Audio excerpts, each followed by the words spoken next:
Class 9 mathematics NCERT chapter 1 number systems exercise 1.2 question number 1 state whether the following statements are true और false justify your answers.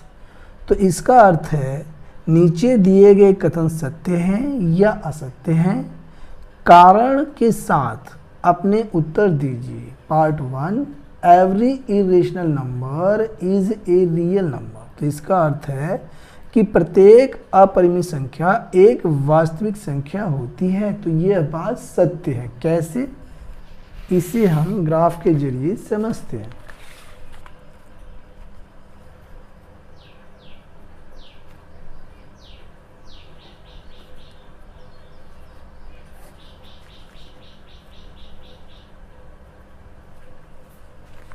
का part 1 और यहाँ पर चूंकि हम जानते हैं कि वास्तविक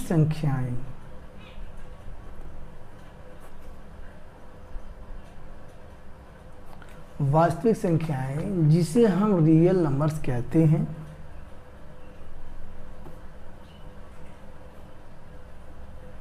रियल नंबर्स दो प्रकार की संख्याओं से मिलकर बनती हैं। तो पहली है परिमेय संख्या, परिमेय संख्याएं।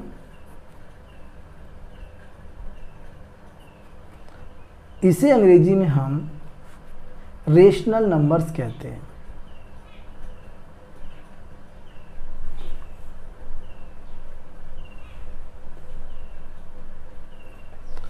और यहां पर दूसरी प्रकार की संख्या है अपरिमेय संख्या।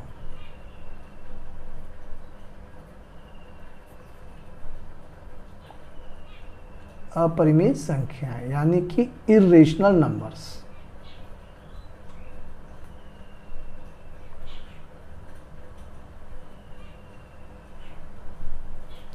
तो यहां पे ये क्लियर हो गया है कि परिमेय संख्याएं और अपरिमेय संख्याओं से मिलकर जो है वास्तविक संख्याएं बनती हैं। और यहां पे पार्ट 1 में कहा गया है कि every irrational number is a real number, यानी कि प्रत्येक अपरिमेय संख्या एक वास्तविक संख्या है। तो यह बात सत्य है क्योंकि अपरिमेय संख्या यानी कि इरेशनल नंबर रियल नंबर में शामिल है। तो यहाँ हम कह सकते हैं कि जो ये पार्ट 1 है यह ट्रू है, यानी कि सत्य है। सेकेंड पार्ट में कहा है every point on the number line is of the form under root M where M is a natural number. तो इसका अर्थ है कि संख्या रेखा का प्रत्येक बिंदु कर्णी में यम के रूप का होता है, जहां यम एक प्राकृत संख्या है। सेकेंड पार्ट, तो यहाँ पे यम जो है वह डेनोट किया गया है नेचुरल नंबर्स।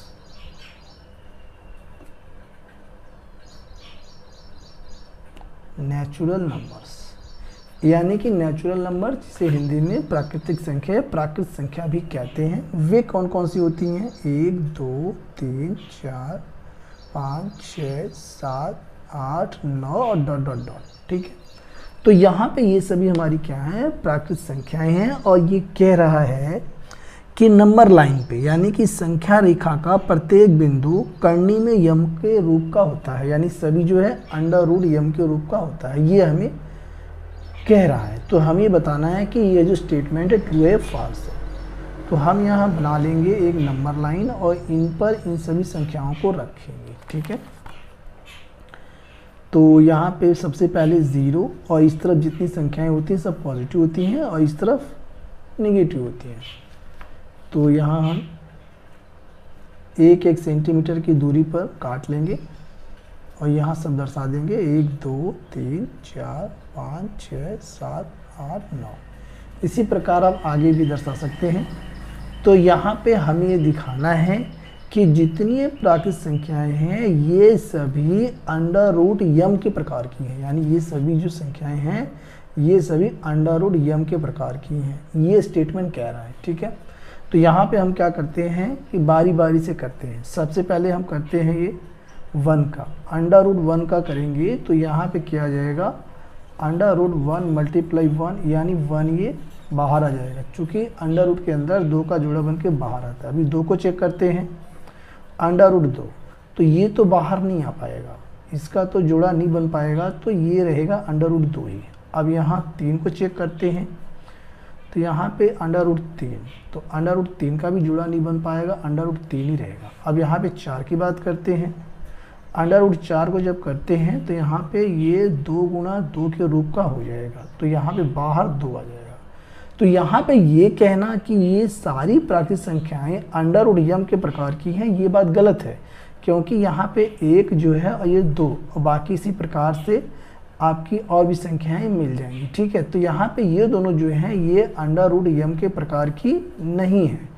तो यहाँ पे ये जो सेकंड स्टेटमेंट है इस प्रकार से यह जो है सत्य नहीं है, फॉल्स है। तो यहाँ पे हम इसको लिख सकते हैं इसके आंसर में फॉल्स स्टेटमेंट, फॉल्स स्टेटमेंट।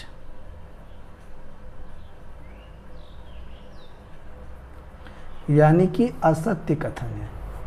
तो ये हो गया इसका आंसर। अगला पार्ट है part 3, every real number is an irrational number. तो यहाँ कहा गया है कि प्रत्येक वास्तविक संख्या एक अपरिमेय संख्या है। तो यहाँ पार्ट 3 में जैसा कि कहा गया है कि प्रत्येक वास्तविक संख्या एक अपरिमेय संख्या है, तो यहाँ पे हमें देख रहे हैं कि जो ये रियल नंबर है, यह पार्ट 1 में हमने बताया है कि जो ये रियल नंबर है यह रेशनल नंबर और इरेशनल नंबर दोनों से मिलकर बनती है, यानी कि परिमेय संख्या और अपरिमेय संख्या दोनों से। केवल ये इरेशनल नंबर से रियल नंबर्स नहीं बनता है। तो यहाँ पे जो स्टेटमेंट है कि प्रत्येक वास्तविक संख्या एक, यहाँ पे every real number is an irrational number, यानी कि प्रत्येक वास्तविक संख्या एक अपरिमेय संख्या है। यह बात एकदम गलत है, क्योंकि जो वास्तविक संख्या होगी वह रेशनल नंबर और इरेशनल नंबर दोनों हो सकती है। तो यहाँ पे हम यहीं पे लिख देते हैं जो इसका तीसरा स्टेटमेंट है, थर्ड स्टेटमेंट जो है वह फॉल्स है।